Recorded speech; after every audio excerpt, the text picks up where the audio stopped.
Today, we are announcing an indictment charging Raúl Castro and several others with conspiracy to kill U.S. nationals.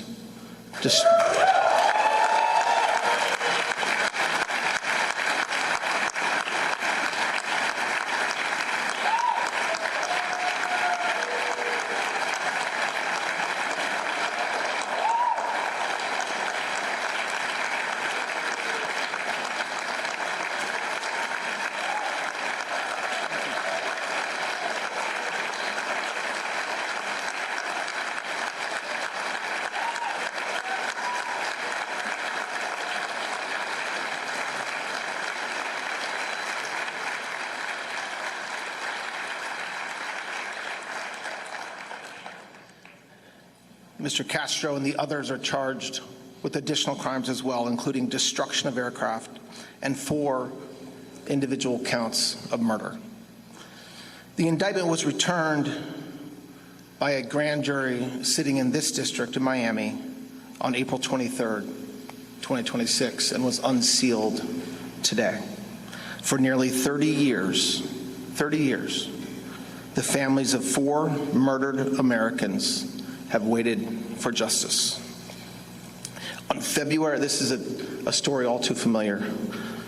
On February 24th, 1996, 2 civilian aircraft operated by Brothers to the Rescue were shot down over international waters by military aircraft from Cuba.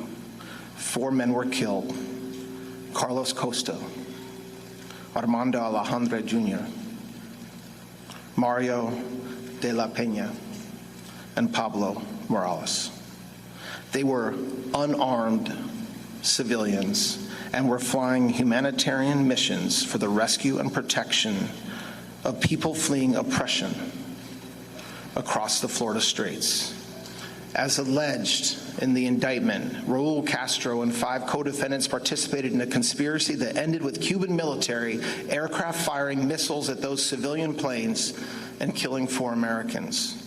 Those are the allegations returned by a federal grand jury. My message today is clear. The United States and President Trump does not and will not forget its citizens.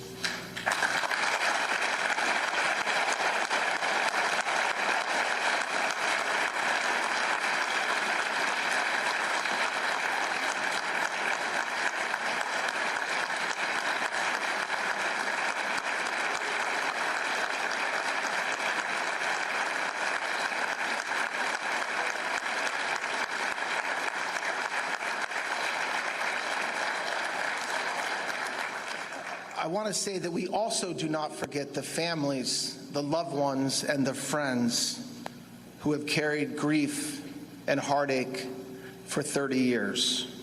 For the first time in nearly 70 years, senior leadership of the Cuban regime has been charged in this country, in the United States of America, for acts of violence resulting in the deaths of American citizens.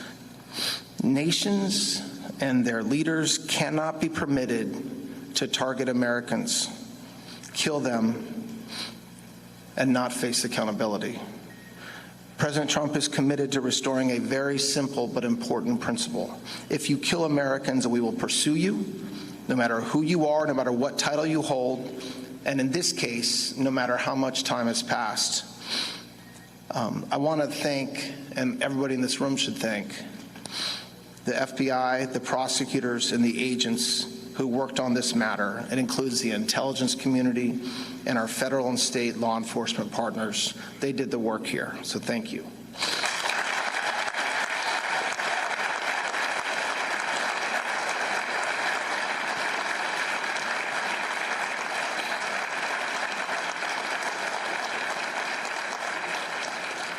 There's a reason why myself and the senator and other leadership are here and not in Washington, D.C. to announce this indictment. The community here, you all, understands the history of the Cuban regime better than anyone in America. Many families here know the cost of oppression. I've heard stories over the past week and past months. every one of them heartbreaking. They know that the pain caused by the regime did not stop at the island's shores. And today's indictment, while it does not bring back the murdered victims, it makes a statement. The United States government has not forgotten these innocent men who were shot out of the sky. And as in every criminal case, the defendants are presumed innocent until proven guilty by a jury of their peers. But today, the Department of Justice has taken an important step and brought this indictment. We thank you for watching, and remember, stay updated on breaking news and top stories on the NBC News app or watch live on our YouTube channel.